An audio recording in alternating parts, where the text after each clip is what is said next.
ಭಾರತೀಯ ಜನತಾ ಪಾರ್ಟಿ ಒಂದು ಜವಾಬ್ದಾರಿ ಸ್ಥಾನದಲ್ಲಿರ್ತಕ್ಕಂಥ ಒಂದು ವಿಪಕ್ಷವಾಗಿ ನಮ್ಮ ಜವಾಬ್ದಾರಿ, ನಮ್ಮ ಕರ್ತವ್ಯವನ್ನು ನಿರ್ವಹಿಸುವುದು ಅಷ್ಟೇ ಅಲ್ಲ, ಇಂಥ ಒಂದು ಜನವಿರೋಧಿ, ದುಷ್ಟ, ಭ್ರಷ್ಟ, ಜನವಿರೋಧಿ ಕಾಂಗ್ರೆಸ್ ಸರ್ಕಾರ, ಜನಪ್ರಿಯತೆಯಿಂದ ಓಡೋಗ್ತಾ ಇರ್ತಕ್ಕಂಥ ಈ ಹುಚ್ಚು ಕುದುರೆಗಳು ಏನಿದ್ದಾರೆ, ಡಿ ಕೆ ಶಿವಕುಮಾರ್ ಇರ್ಬೋದು, ರಾಜ್ಯದ ಮುಖ್ಯಮಂತ್ರಿ ಸಿದ್ದರಾಮಯ್ಯನವರು ಇರ್ಬೋದು, ಇವರು ಎಲ್ಲಿಯವರೆಗೆ ಅಧಿಕಾರದಲ್ಲಿ ಮುಂದೆ ಹೊರಿತಾರೆ ಅಲ್ಲಿಯವರೆಗೂ ರಾಜ್ಯದ ಗೌರವವನ್ನು ಕೂಡ ಉಳಿಯೋದಕ್ಕೆ ಸಾಧ್ಯ ಇಲ್ಲ, ರಾಜ್ಯದ ಜನತೆಗೂ ಕೂಡ ಆಗೋದಕ್ಕೆ ಸಾಧ್ಯ ಇಲ್ಲ.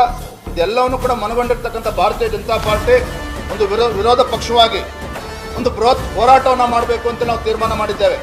ಇಂಥ ಜನವಿರೋಧಿ ಕಾಂಗ್ರೆಸ್ ಸರ್ಕಾರವನ್ನು ಕಿತ್ತು ಒಗೆಯಬೇಕು, ಅಲ್ಲಿಯವರೆಗೂ ಕೂಡ ನಾವು ನಿರಂತರವಾಗಿ ಹೋರಾಟ ಮಾಡಬೇಕು ಅಂತೇಳಿ ತೀರ್ಮಾನ ಮಾಡಿದ್ದೇವೆ. ಹಾಗಾಗಿ ಜೂನ್ 13ನೇ ತಾರೀಕು ಬೆಂಗಳೂರು ಮಹಾನಗರದಲ್ಲಿರ್ತಕ್ಕಂಥ ಫ್ರೀಡಂ ಪಾರ್ಕ್ನಲ್ಲಿ ಸುಮಾರು 15-20 ಸಾವಿರ ಸಂಖ್ಯೆಯಲ್ಲಿ ಬೆಂಗಳೂರು ಮಹಾನಗರದಿಂದ ಅಲ್ಲಿ ಭಾರತೀಯ ಜನತಾ ಪಾರ್ಟಿ ಕಾರ್ಯಕರ್ತರು ಬರ್ತಾರೆ. ಏನು ಘಟನೆಯಲ್ಲಿ ನೊಂದಿರ್ತಕ್ಕಂಥ ಕುಟುಂಬದ ಸದಸ್ಯರುಗಳಾಗಲಿ ಎಲ್ಲ ಅಭಿಮಾನಿಗಳು ಕೂಡ ಬರ್ತಾರೆ. ಯಾರು ಈ ಸರ್ಕಾರ ರಾಜ್ಯ ಸರ್ಕಾರದ ವಿರುದ್ಧ ಆಕ್ರೋಶ ಭರಿತರಾಗಿದ್ದಾರೆ ಅವರು ಕೂಡ ದೊಡ್ಡ ಸಂಖ್ಯೆಯಲ್ಲಿ ಈ ದುಷ್ಟ ಜನವಿರೋಧಿ ಕಾಂಗ್ರೆಸ್ ಸರ್ಕಾರದ ವಿರುದ್ಧ ಪ್ರತಿಭಟನೆಯಲ್ಲಿ ಅವರು ಕೂಡ ಭಾಗವಹಿಸ್ತಾ ಇದ್ದಾರೆ.